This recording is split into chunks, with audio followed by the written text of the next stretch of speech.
So if the software is right, and if your measurements are right, this should be right on the money and fit the truck. If we're lucky. If we're lucky.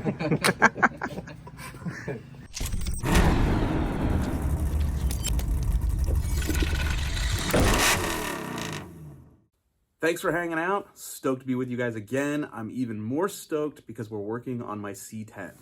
This time, we're building a roll cage. The dudes from MRC Fab are here, Jimmy and crew.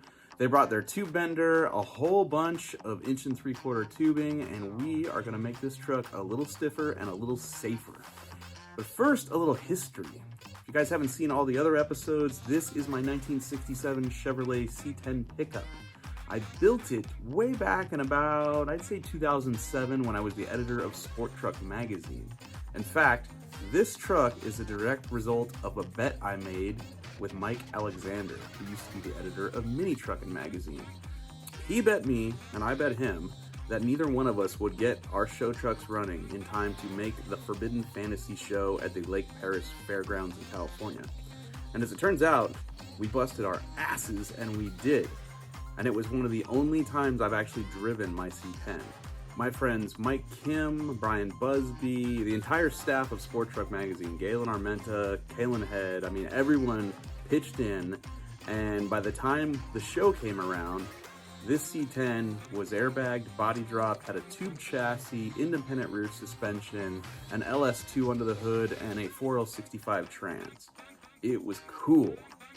But times change, things change, Sport Truck magazine goes out of business, and I get laid off. And somewhere along the line, I ended up selling this C10 to my friend Justin over at Scott's Hot Rods. Now, Justin had the truck for a little while, did a bunch of work to it, like he shaved the peak off the roof, he made inner fenders for it. His guys did a bunch of sheet metal work to the truck, and it's super cool now. And a few years ago, I ran into Justin at a car show, I think in Ohio, maybe? I don't even know. And anyway, he still had the truck. It really hadn't moved the entire time he had it, and nearly 10 years had gone by. And I bought it back without the motor and trans, got it home, stared at it a bit, and then said, I don't really want a show truck anymore. I want an old school hauler that I can go around corners really fast in and have fun in. Hence the roll cage we're gonna build here today. So we're taking out, slowly but surely, some of the mini truckness, if you will, from this truck. It doesn't have 22s anymore. It's now got 20-inch forge line wheels. A fat set of Falcon tires that I got from summitracing.com. Something that looks a little more modern, a little less mini truck. And like I said before, today we're gonna build a roll cage. We'll have some tips and tricks for you, and we'll get one step closer to getting the C10 back on the road. This software is amazing. It's called Bentech. I don't own it, but Jimmy does. And Jimmy is using that to figure out where to bend our tubing to build our roll cage. We're starting on the main hoop right now. These guys are no joke. We're not even using my tube bender. They brought their own. Oh, and that's a brilliant way to make a stand. Look at that. That's a brake rotor. Piece of tubing in it. And an adjustable clamp to set the end of the tube on. There we go.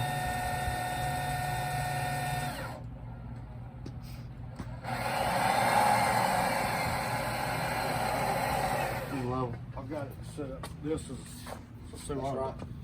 What I've done, I set my that with that way it's always level. But if you don't have this, you use an angle finder, and then that's you always make sure it goes back to 0. What kind of tube is this, Jimmy? This is DOM 1 3/4 095 wall. And how much spring back do you get?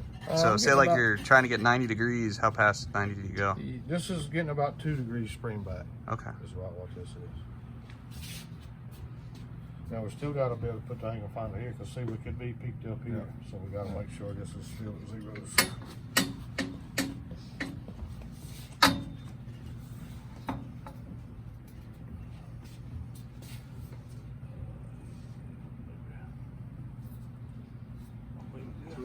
Yeah.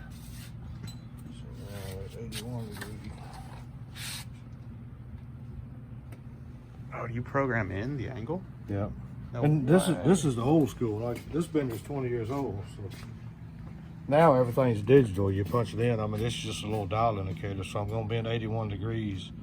And then all these other numbers is just what I've learned over the years about how far it has to turn before it actually starts bending. Wow. And is 81 the one you're shooting for, or Yeah. is that with some spring back? This calculates in the spring back. The numbers here on the side is all how he does the calculation. So you end up with the same accurate number, but this number and this number, the way you multiply them and different things, you come back, it equals up to your spring back. Wow. And the BendTech software really does a lot whenever you do your calibration with your bends. You got a achieved radius, and then you got a calibrated radius. Okay. And you do all that through BendTech, and then that's how you come up with these numbers. I don't have any of this stuff. Do you have any idea how much scrap tubing is on my floor whenever I do this job? This feels like cheating.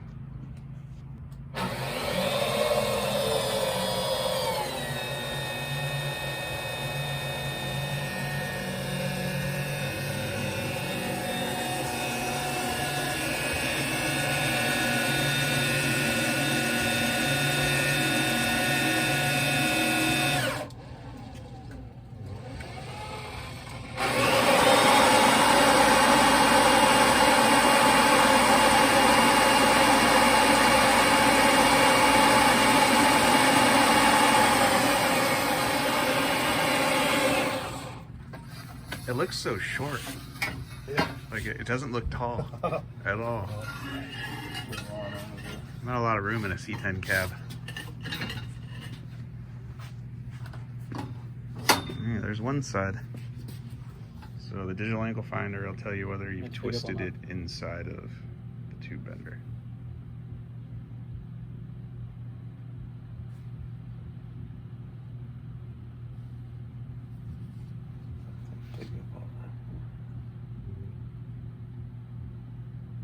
All right, tighten it up. What's it gonna be right there?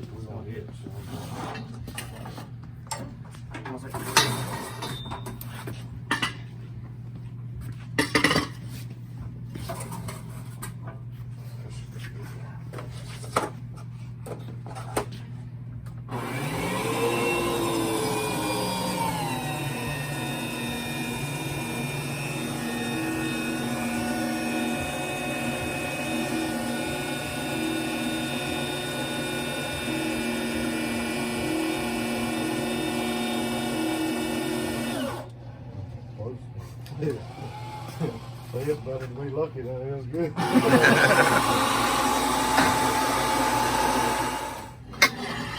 So you just line up the mark with the start of the die? Yeah. So Or the look, clamp? yeah, it's hard to see. There's a little V mark there where you line everything up. Okay. Yeah, see I how see little it. V mark there and there.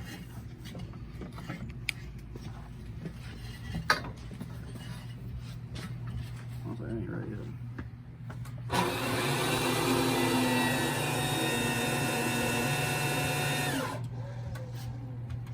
There we go. 7 minutes, main hoop done.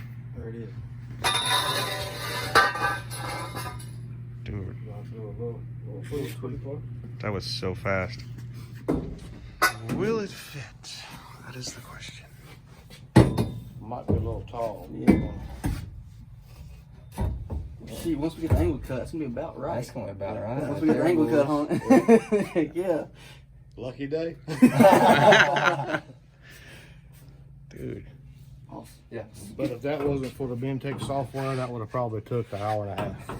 It literally took us 15 minutes. Yeah, instead of standing around figuring out the math and Yeah. drawing diagrams on the floor, Yeah.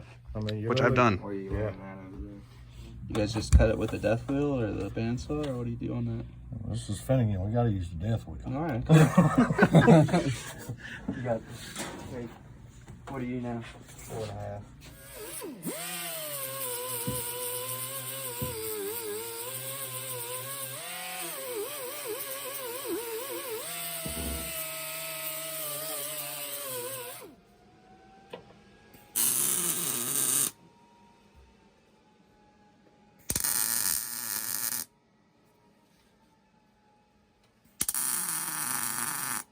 like, I think it's called the Grand Sport. It's power, it's 6-way adjustable.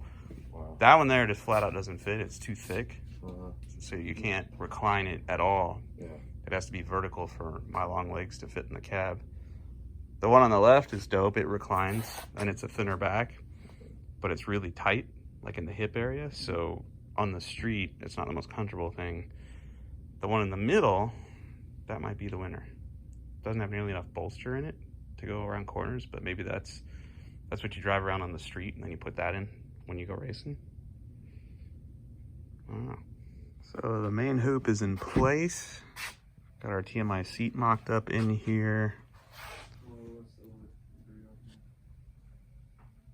This is gonna be cool, because when you look in from the side of the truck, you really shouldn't see much of a roll cage.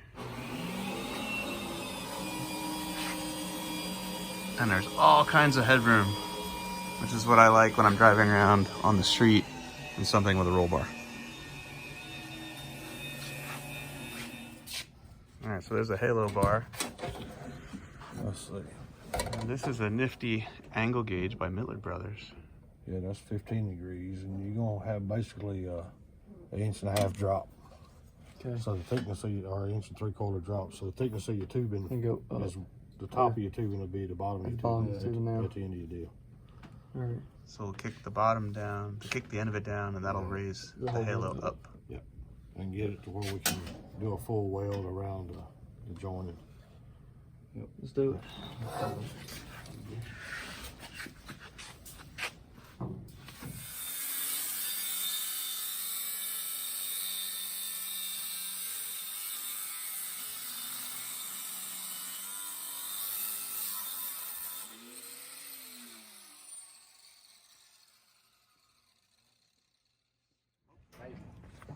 So the guys just bent that kick up in the halo bar to get it up higher in the truck.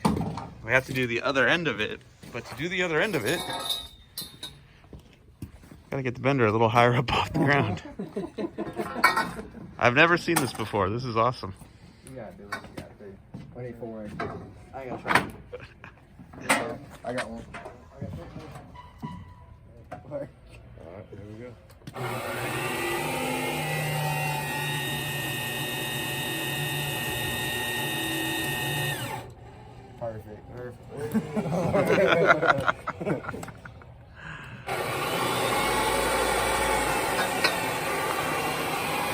That's how you do it right there. That is awesome. That's gonna fit better. And you're ready to leave now. So leave that out here. These stands are genius. Kick the bottom and stand out a little bit. See, it's pretty good. There you go. I just go. Your side needs to go up a little bit more now. There you Perfect. I don't know where. Well, Yeah, you can move side to side till you get your standards right. well. Like I was saying, like it's a little wider than it's supposed to be, so I have to make the notch more on the inside of the tube. Yeah, that's gonna work. Yeah. That's good though, because your side's up against the window frame, so you won't see it. Oh yeah, you can't. We see a 1/4 inch of it, not much. That's cool. I just decided to cut the dashboard out of my C10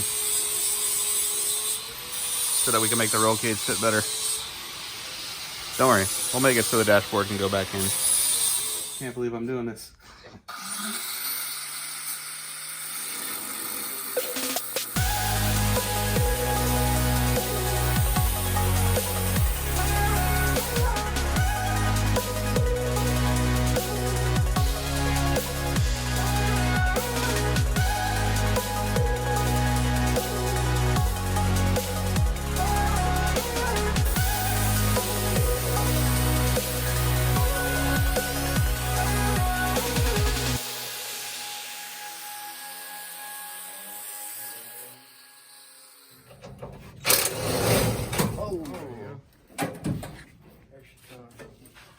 So in the C10, the entire top half of the dashboard is tack welded to the cowl.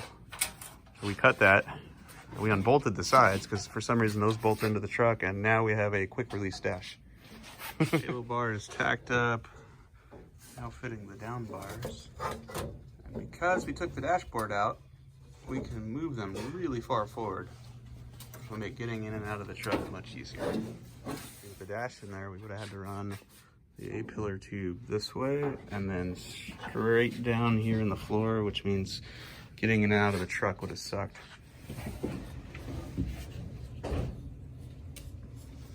So you can see where the tube, which is cut flat, has to get coped or fish-mouthed to fit the round profile of the halo bar right there. You got any tips for notching tube? Sneak up on it. Take a little at a time. A little bit at a time? Don't try not to cut too much. All right. If you cut too much, you can't add it back. I know, it's weird, right? And it's hard to weld a big gap. That's the truth. I can gap the Grand Canyon, I gotta be honest. I can. It might not be pretty or structurally sound, but we could fill the hole. Yeah. Is that your preferred method of notching? You can jump it, you can weld. On Yeah, pretty much, dude. on certain notches, yeah, because certain notches you just can't get the angle right on the tubing notcher. Right. So you just gotta go slowly and work away at it. Cool.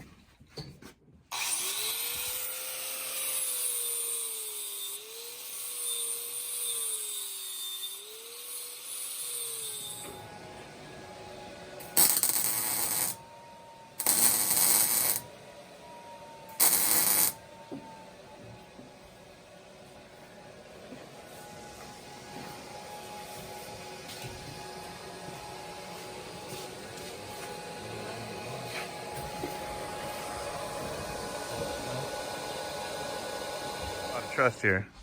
It's the dash out of my truck.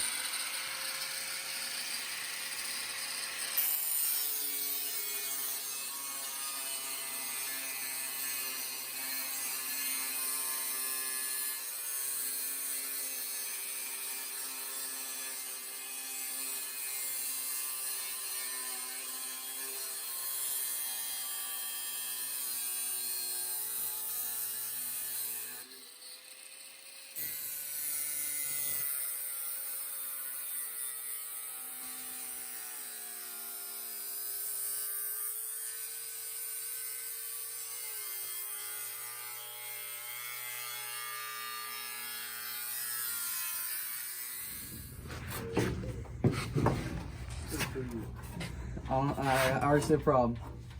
We're gonna have to cut this from right here at an angle this way. Oh yeah, because the bar curves that way. Let me take a look at it real quick. Can you hold it up there one more time? Oh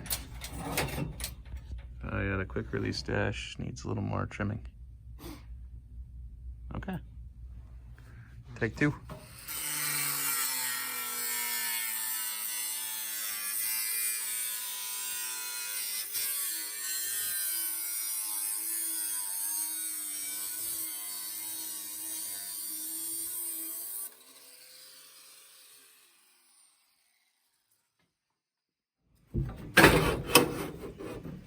Looks like we gotta We'll have to do some more cutting a lot more cutting. on the inside. The outside's good. See how much higher it's got to go to. There you go. That's about right there's about height. Yeah. Can you slide yours in? Yeah, we're gonna have to cut it down, I think. Yeah, it's gonna have to go a lot. And we're gonna have to bring the outside cut over. And it's gonna bring Cut. it over. What's that? Oh, No, I'm gonna have to cut at least another quarter off the inside of this one.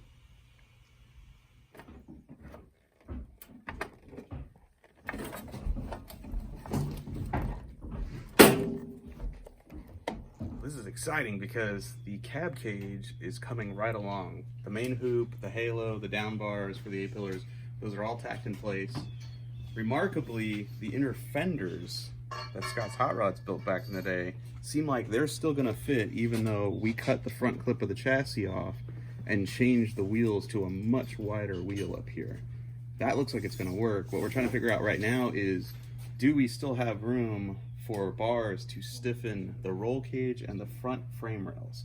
Those bars will come out underneath the hood hinges, run across there, and need to come and hit this frame rail. But before we can know that, we're finally going to install all of our Chevrolet Performance accessories on the front of our LT4. These have been sitting in a box for like 2 years, and finally we're going to empty that box. Which way does this go? Okay, the connector goes this way. I'm so excited about working on this truck. I'm even going to read the instructions and use a torque wrench. for instance, alternator, torque the bolts to 43 foot-pounds. So that's what I'm gonna do.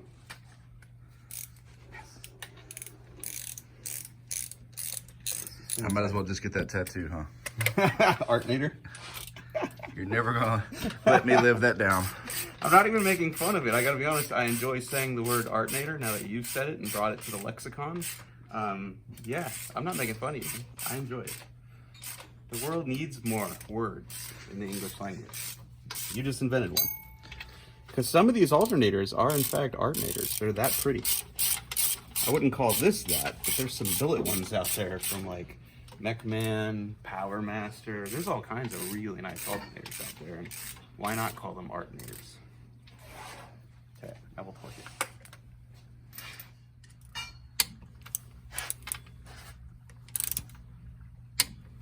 Okay, alternator's in. Next, install the belt. We're so close.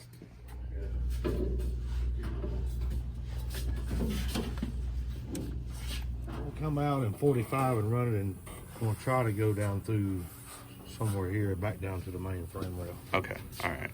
Because I found a kit by Wagner Motorsports. It's for a dry sump motor, but with hydraulic power steering, and it looks like it puts the power steering pump here, the alternator here. So as long as we leave this area open, we should be good putting that right there. So apparently Corvettes with the LT4 came with drive-by-wire steering, not hydraulic steering. So Chevrolet Performance doesn't offer an OEM kit for a dry sump motor with hydraulic power steering. But oddly enough, they carry Wagner Motorsports thing right on their website. That's how I found it. I went to gmperformance.com and then there's the kit. And if you look at it, AC compressor here, alternator there. Whereas on my setup, it's AC compressor and alternator all on the same side.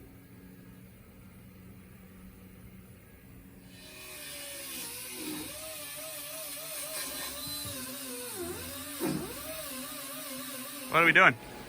We're trimming the inner fenders right now. These are, when you change the front subframe, it doesn't fit anymore. So we got to trim these up to make, and we're notching this right here for the new roll bar to come in. Yep.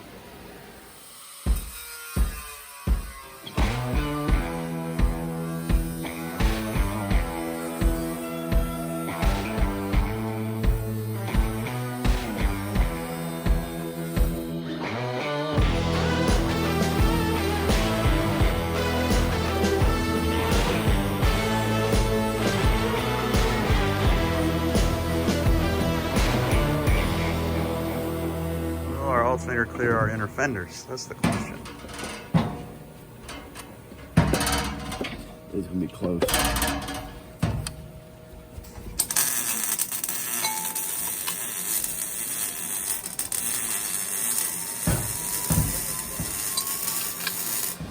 It's got to swing in, so it should clear. Where's that? Yeah, that'll make it. It's about to swing up. Sounds like crazy. We're gonna have to take it back out. Plus, if we go with that other kit, the alternator's on the other side. Yeah, but it definitely will. It's got to swing. It's got to come in an inch. So yeah, we should be good. Yep. All right, cool.